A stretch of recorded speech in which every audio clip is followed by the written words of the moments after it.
Good morning, everyone. Thank you so much for being here this morning, and thank you to our organizers and to Atlantic Cape Community College for hosting us today. I'll just move right in because I know we're on a tight schedule.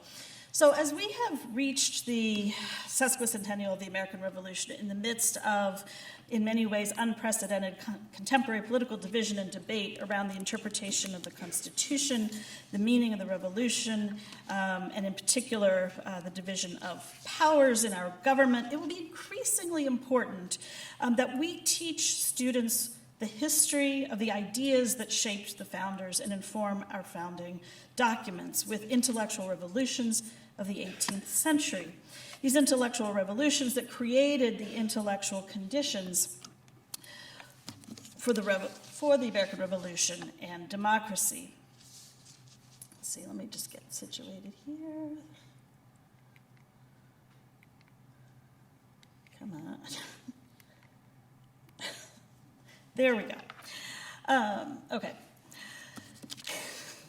The Enlightenment, flawed as it was, believed in the ability of education to build minds, to improve lives, to build better governments, to build better society, that stand in harsh contrast to the horrors of war that we just witnessed. But it's essential that we explore these ideas that birth the concepts of improving society, that birthed the concepts of democratic government that the revolution was fought over. In teaching the Enlightenment, we conventionally and correctly, now we've lost it again.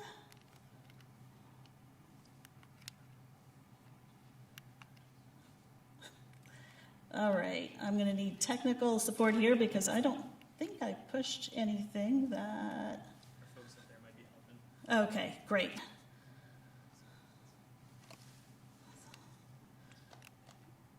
Okay, now, there we go. All right. In teaching the Enlightenment, we conventionally and correctly start with Benjamin Franklin, printer, inventor, thinker, founder of the American Philosophical Society, the oldest intellectual society in America, and Thomas Jefferson, primary author of the Declaration of Independence, of course, but also thinker, governor, founder of an institution of higher education, architect of Monticello, where his book room that you see here and his rotating book stand, an 18th century version of Windows, betrays his intellectual bent. But in seeking to engage students in New Jersey, we can look closer to home to understand this part of our history by using William Livingston and his world as a means to enter that era. As first elected governor of New Jersey and framer of the Constitution, Livingston is a familiar figure to New Jersey students. But less familiar to our students is the intellectual path that led to his emergence as political leader. For Livingston was, and indeed fashioned himself to be, a man of the Enlightenment whose life illuminates the world of the ideas shaping the revolutionary period. As a central figure in the American Enlightenment, Livingston understood the importance of education. For example, he used the Independent Reflector, which I'll mention down the road, to advocate for the creation of a college in New York, King's College, that would eventually become Columbia University. He opened his essay entitled Remarks on Our Intended College with a quote from Cicero: "What greater or better gift can we bring to the Commonwealth than to teach and instruct our youth?" In the essay, he argued for the creation of King's College on the grounds that New York had none. He dismissed the study of Greek and Latin for its own sake as frivolous and argued that, quote, "the true use of education is to qualify men for the different employments of life, to which it may please God to call them. 'Tis to improve their hearts and understandings, to infuse a public spirit and love of their country, to inspire them with principles of honor and probity, with a fervent zeal for liberty, and a diffusive benevolence of mankind, and in a word, to make them the more extensively serviceable to the Commonwealth." He supported his case with evidence drawn from antiquity. Quote, "Hence the education of youth hath been the particular care of all the wise legislators of antiquity, who thought it impossible to aggrandize the state without imbuing the minds of its members with virtue and knowledge." He emphasized repeatedly the utility of a formal education, adding, "Unless the education we propose be calculated to render our youth better members of society and useful to the public in proportion to its expense, we had better be without it." Done right, he wrote, the consequences of a liberal education will soon be visible throughout the whole province. They will appear on the bench, at the bar, in the pulpit, and in the Senate, and unavoidably affect our civil and religious principles.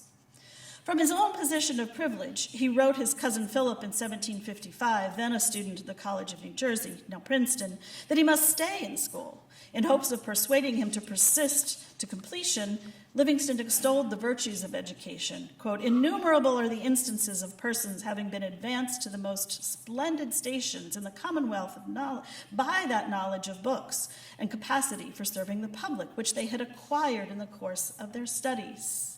He warned him that he would be outstripped by multitudes of the rising generation of no family or fortune who emerged from their education as men of judgment and merit, which would only render Philip's ignorance so much more conspicuous.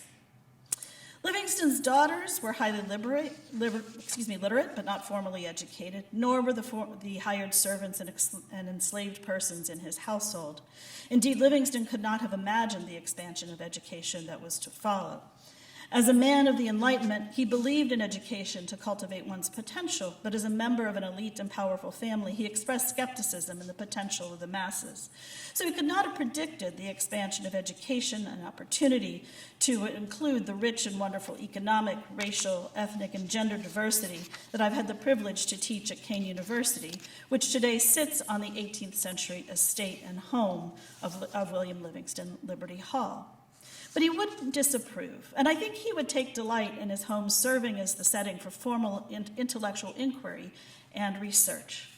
And it's in this spirit of intellectual curiosity and belief in the power of education that Jonathan Mercantini, from whom you will hear later, and I, as founders and directors of the Kean University Department of History Honors Program, built a collaborative undergraduate research project around Livingston and his world. Over the course of 3 years, we led several cohorts of students, most of whom are listed here, into the research and analysis of Livingston's world towards building understanding of the Revolutionary era and the many peoples who lived in it.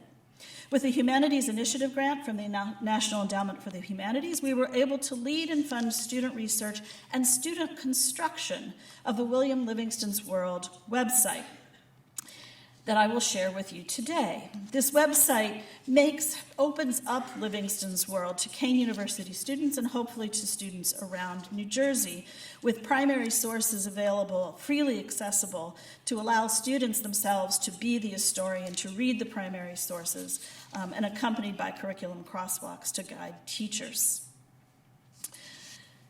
In 1747, recent Yale graduate and aspiring, if unenthusiastic, lawyer William Livingston entered public life with the publication of Philosophic Solitude, a lengthy poem in which he imagined an idyllic life spent in rural retreat from the corruption and insincerity of high society.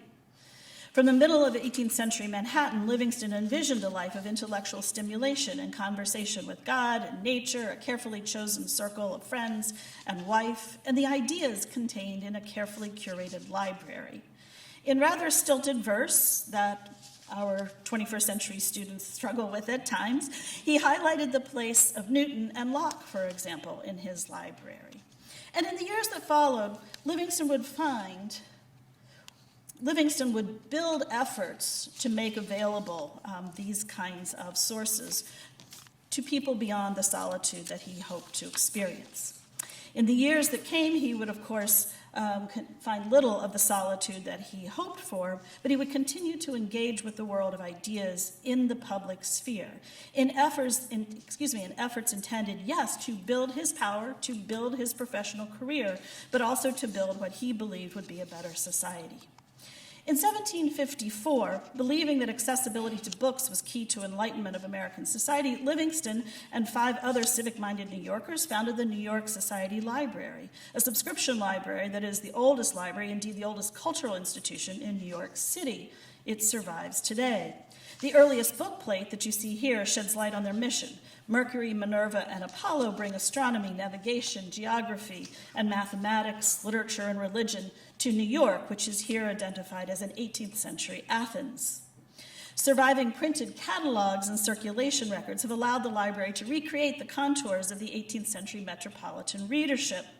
The City Readers database, which is freely accessible and really interesting for our students to use, allows users to search circulation records to see who was reading what. Frustratingly, circulation records survive only from 1789. Their records show Livingston's borrowing privileges were being used in the late years of his life, and probably by, and here you see the visualization of those circulation records.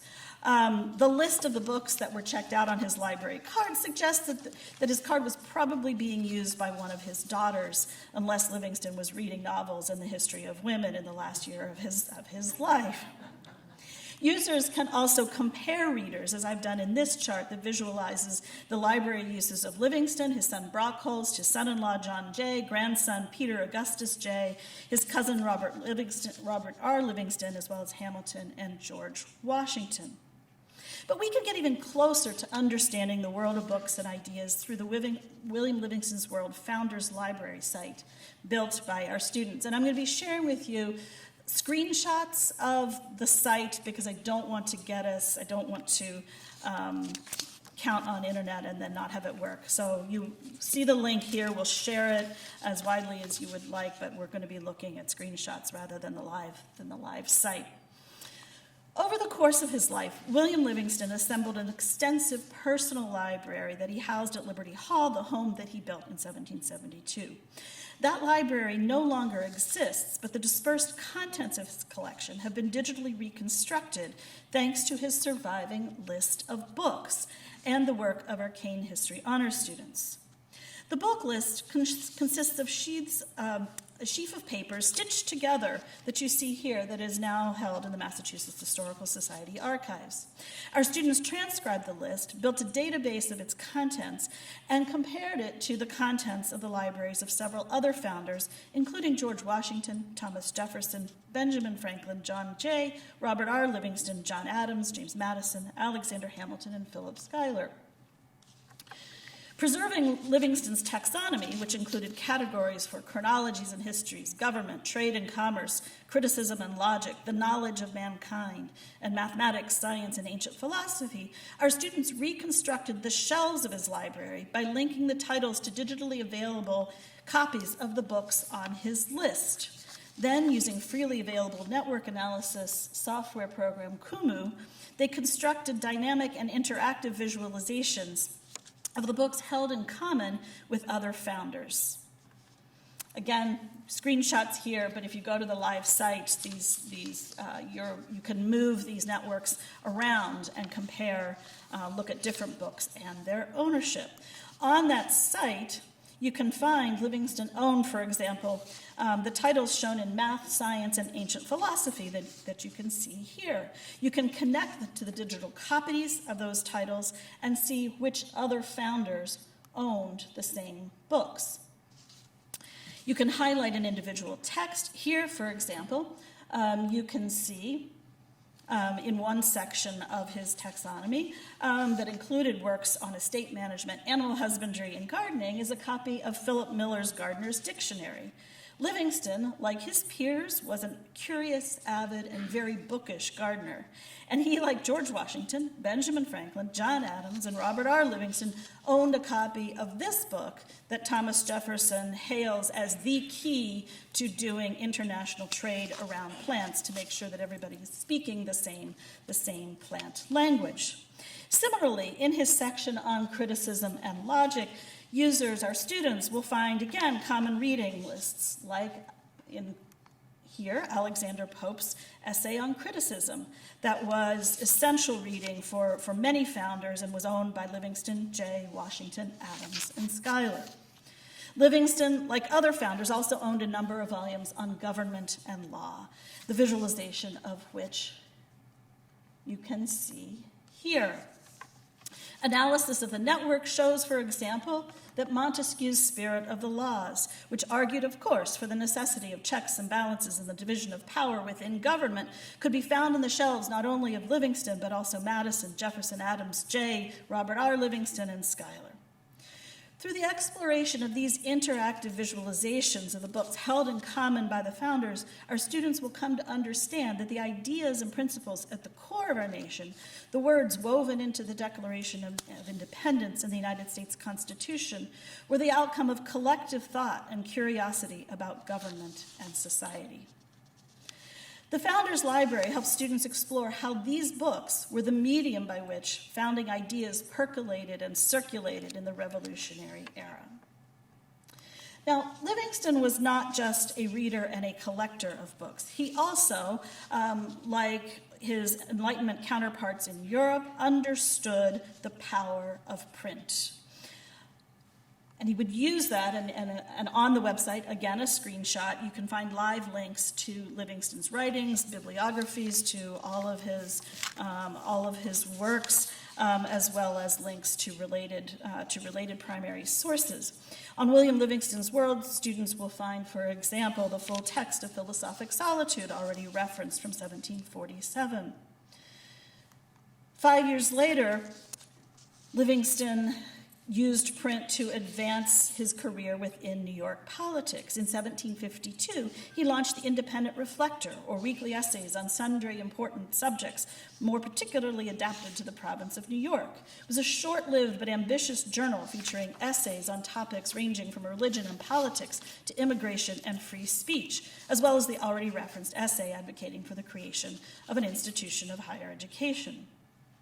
Livingston had abandoned New York politics for New Jersey, of course, in the late 1760s, building Liberty Hall in 1772 as the realization of philosophic solitude.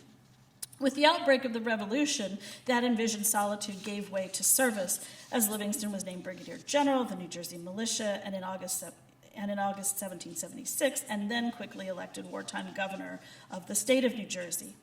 As governor during the Revolution, he worked closely, of course, with George Washington to ensure that national military needs were supported on the state level through the recruitment and provisioning of troops and the suppression of loyalists. As our foremost student, Nicole Skalenko, has demonstrated, to shore up support for the patriot cause, he turned again to his Enlightenment belief in the power of print. Knowing the importance of communicating directly with the American public, he collaborated with printer Isaac Collins to support the creation of the New Jersey Gazette, when New York and Philadelphia newspapers fell under Loyalist control. His speeches, edicts, and other government business were printed within the Gazette, intentionally by him. But he also put pen to paper in writing propaganda in support of the war for independence. Indeed, he was the most prolific and effective propagandist on the patriot side of the war, as Nicole's timeline, also available on William Livingston's World, demonstrates, where you'll find scans of the publications and external links to lead you to the full publications as well. Livingston published under several pseudonyms. Here you see one of his works under the name Hortensius. As New York attorney, then New Jersey gentleman farmer and governor, Livingston lived a carefully examined professional and personal life, acting with intellectual rigor, formidable eloquence, and a belief in the power that the expression of ideas could change the world. As the future of the new United States began to look more secure, leaders sought to firm up the intellectual foundations of a new country. In the wake of impending independence from the British, the Americans sought to expand their footprint, and in the early 1780s, for example, the somewhat dormant American Philosophical Society, and here we go, that slide, sorry, missing a slide. The American Philosophical Society, which had been dormant essentially for a good number of years, began to revive, and they elected a large number of new members, including William Livingston. And the American Academy of Arts and Sciences was formed in Massachusetts. The publications and proceedings of these groups show their work was always understood, very importantly, in a geopolitical context. Livingston was elected to the American Philosophical Society, and in accepting his nomination wrote, "Having it to lament that I've devoted most small a portion of my time to philosophical studies," he's being a little coy there, "I cannot distrust my ability to advance on the honor an interest of an institution established to diffuse useful science through our rising empire. But as far as manager permits, I shall think myself employed in promoting this felicity and exalted dignity of mankind, in contributing every possible aid to a society so happily calculated for these purposes. His reference to the rising American empire was a theme he returned to when a year later, in 1782, he was elected to the American Academy of Arts and Sciences. In context of the pending end of the Revolution, he wrote, quote, "It is probable that we shall soon be at leisure to pay proper attention to the arts and sciences, to agriculture, manufactures, and commerce, which so essentially contribute both to the glory and the riches of a nation." In his mind, he and the United States were part of the cosmopolitan world of the Enlightenment. And in his work and the projects over the course of his professional career, we can see that this is true. We also see in his works and projects the sometimes harmful and tragic aspects of the Enlightenment that are unironically deployed here in the 1789 bookplate from the New York Society Library, in which you see the personification of civilization, bringing civilization and books to America as depicted as a Native American, to the verse, or to a phrase taken from Ovid, "A faithful study of the liberal arts humanizes character and permits it not to be cruel." Livingston's work and conduct during the American Revolution and the early Republic reveal him to be very much a man of his time, sometimes leading, as he did, in effectively guiding New Jersey through the war and participating in the drafting of the Constitution, and sometimes struggling with the hypocrisies that are visualized in this bookplate. We'll hear more about these hypocrisies from Jonathan Mercantini. But as he and hopefully I have made clear, this history can all be explored, I think, with great interest and excitement by our students and hopefully by your students. We hope that their understanding of the Revolutionary era can be enriched from having explored these rich but easily accessible and interactive resources that lay open the contours of the Enlightenment in America and William Livingston's world in New Jersey. Thank you. Are there questions?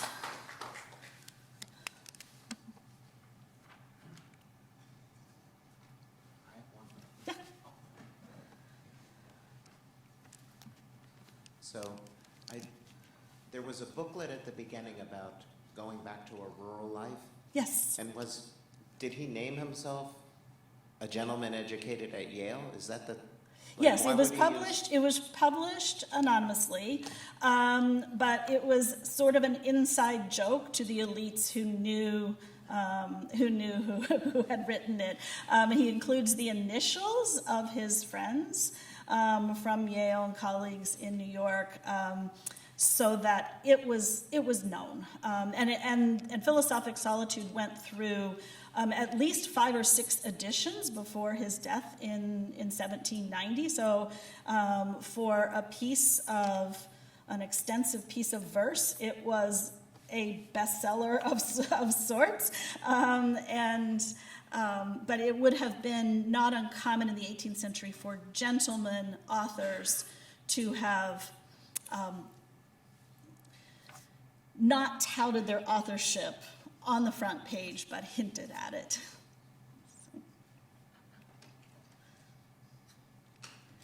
Any other questions?